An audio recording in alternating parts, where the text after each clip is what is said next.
मित्रों नमस्कार। आप सभी का स्वागत है हमारे चैनल योग और अध्यात्म पर। हस्त मुद्राओं की इस कड़ी में आज हम जानेंगे भगवान बुद्ध की हस्त मुद्राओं के बारे में। भगवान बुद्ध का जन्म 560 ईसा वर्ष पूर्व कपिलवस्तु के निकट लुम्बिनी नामक जगह पर हुआ था। उनके पिता का नाम राजा शुद्धोधन था और माता का नाम माया था। भगवान बुद्ध की मुद्राओं को जानने से पहले थोड़ा भगवान बुद्ध के बारे में और जानते हैं। वैसे तो भगवान बुद्ध की कहानी आप सभी जानते हैं। राजकुमार सिद्धार्थ गौतम से भगवान बुद्ध बनने तक का सफर विभिन्न पड़ावों से होकर गुजरा और जीवन में सत्य की खोज, आत्मा और परमात्मा का संपूर्ण ज्ञान उनको 35 वर्ष की अवस्था में बोध गया में एक बोधि वृक्ष के नीचे 49वें दिन उनको ज्ञान की प्राप्ति। हिंदू धर्म में भगवान बुद्ध को लेकर कुछ मान्यताएं हैं, जिसमें कहा जाता है कि वह भगवान विष्णु के 9वें अवतार थे। परंतु बौद्ध धर्म में ऐसा नहीं माना जाता। वह उनको एक आत्मज्ञानी व महान शिक्षक के रूप में जानते और मानते हैं, जिन्होंने जीवन का उद्देश्य आत्मज्ञान बनाकर लाखों लोगों की जिंदगी बदल दी और उनकी शिक्षाएं आज भी लोगों का जीवन परिवर्तन कर रही।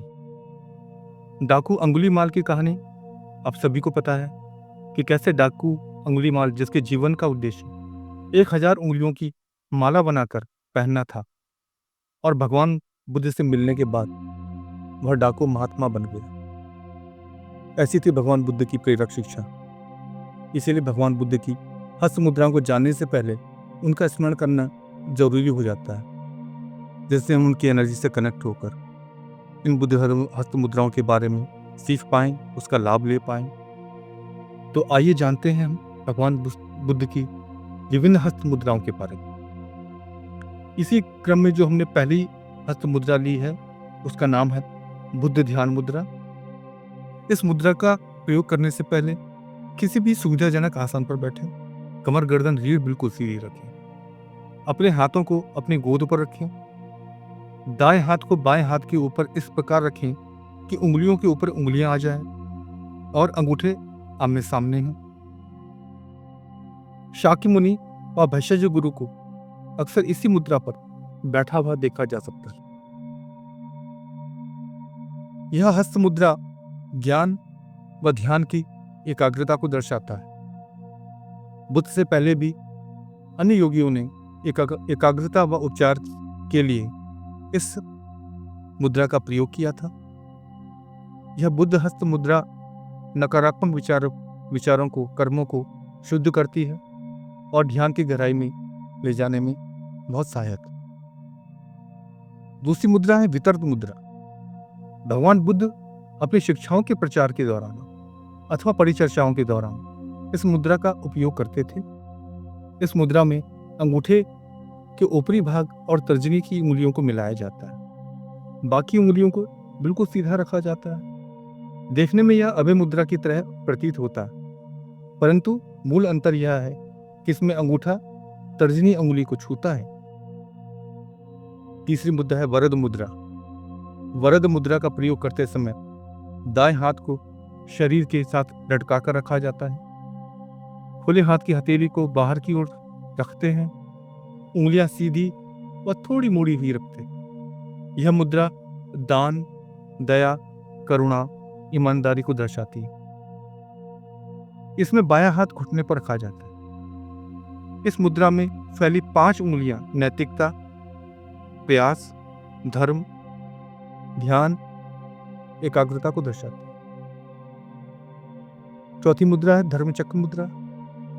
यह मुद्रा यह बताती है कि सब कुछ हमारे धर्म के इर्द गिर्द ही घट रहा है। भगवान बुद्ध ने ज्ञान प्राप्ति के पश्चात अपने पहले उपदेश में इस मुद्रा का उपयोग किया था। इस मुद्रा में हाथों की हर स्थिति का एक निश्चित अर्थ होता है। इस मुद्रा का उपयोग आसान है।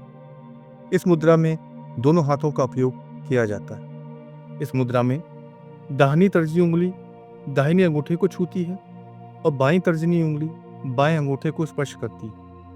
इस प्रकार दोनों हाथों की उंगलियां 2 वृत्त बनाती हैं, जो धर्म के 2 पहिए हैं। दाईं हथेली बाहर की ओर और बाईं हथेली दाईं हथेली के सामने रखी। यह हृदय के ठीक सामने होती है। दायां तथा बायां हाथ अंदर व बाहर की अंतर्दृष्टि को दर्शाता है। 3 उंगलियां सीधी बुद्ध धर्म संघ को दर्शाती है। 5वीं जो मुद्रा है वह अभय मुद्रा। यह मुद्रा शाक्य मुनि और ध्यानी बुद्ध अमोघ सिद्ध की विशेषता को प्रदर्शित करती है। यह मुद्रा सुरक्षा, शांति, निर्भयता, आशीर्वाद को दर्शाती है। यह मुद्रा दाहिने हाथ को छाती के बराबर सीधा रखकर की जाती है। उंगलियों को ऊपर की ओर रखकर हथेली बाहर की ओर रखी जाती है। इस मुद्रा का प्रयोग भगवान बुद्ध ने तब किया था जब उनके चचेरे भाई देवदत्त ने विशाल हिंसक हाथी को बुद्ध के सामने छोड़ दिया था। बुद्ध द्वारा अभय मुद्रा के प्रयोग से वह हिंसक हाथी शांत हो गया और बुद्ध को कोई नुकसान नहीं पहुंचा। इस प्रकार दे सकते हैं अभय मुद्रा का कितना प्रभाव उस हाथी पर हुआ। 6ठी मुद्रा जो ली है वह है भूमि स्पर्श मुद्रा। भूमि स्पर्श मुद्रा ऐतिहासिक बुद्ध शाक्य मुनि द्वारा प्रयोग की जाने वाली बहुत प्रचलित मुद्रा है। अक्सर आप फोटो में इस मुद्रा को देखते हैं। यह मुद्रा बुद्ध के जागरण की मुद्रा है, जिसमें वह ज्ञान प्राप्ति के समय पृथ्वी को उनके ज्ञान प्राप्ति का साक्षी मानने का संकेत दे रहे हैं। इस मुद्रा में वह दाएं हाथ को दाएं घुटने पर रखकर उंगलियों को भूमि की ओर करके हथेली अंदर की ओर रख रहे हैं और पृथ्वी की ओर संकेत कर रहे हैं। 7वीं मुद्रा है उत्तर बोधि मुद्रा। यह मुद्रा स्वयं को सार्वभौमिक ऊर्जा से जोड़कर आत्मज्ञान प्राप्ति को दर्शाता है। कहा जाए तो यह आत्म साक्षात्कार की मुद्रा है। स्वयं की प्राप्ति के लिए व्यक्ति को अपने भौतिकतावादी मानसिकता को बिल्कुल साफ करना चाहिए। यह मुद्रा मानसिक शांति प्रदान करती है, तनाव को दूर कर आत्म साक्षात्कार की अवस्था में पहुंचाने में बहुत मदद करती है।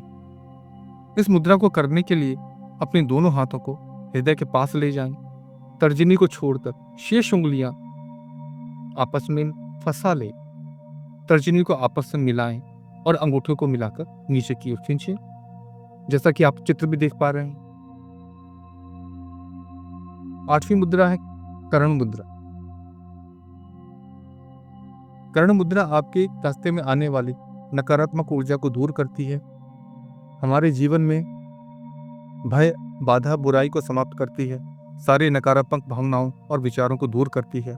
इस मुद्रा का प्रयोग करने के लिए बाएं हाथ को हृदय के पास लाएं, अनामिका और मध्यमा को मोड़कर हृदय के बीच में रखें और अंगूठे से हल्के से दबाएं। तर्जनी व कनिष्ठिका सीधी रखें ऊपर की ओर। इस मुद्रा को बैठकर दाएं हाथ से करना है और बायां हाथ धीरे से गोदी में रखें और हथेली ऊपर की ओर रखें। इस प्रकार यह कर्ण मुद्रा डर, भय, नकारात्मकता को दूर करती है, निर्भयता का भाव पैदा करती है, मन को शांत करती है। तो मित्रों, आज हमने हस्त मुद्राओं की तीसरी कड़ी में बुद्ध मुद्राओं की विभिन्न हस्त मुद्राओं के बारे में जाना। आशा करते हैं आपको यह कड़ी अच्छी लगी होगी, उपयोगी लगी होगी। वीडियो को लाइक करें, चैनल को सब्सक्राइब करें, कमेंट करें और ऐसे ही अन्य उपयोगी वीडियोस को बनाने के लिए हमें प्रेरित करते रहें। इसी के साथ आज की इस कड़ी को हम समाप्त करते हैं। आप सभी को नमस्कार। आप सभी का दिन शुभ और मंगलमय।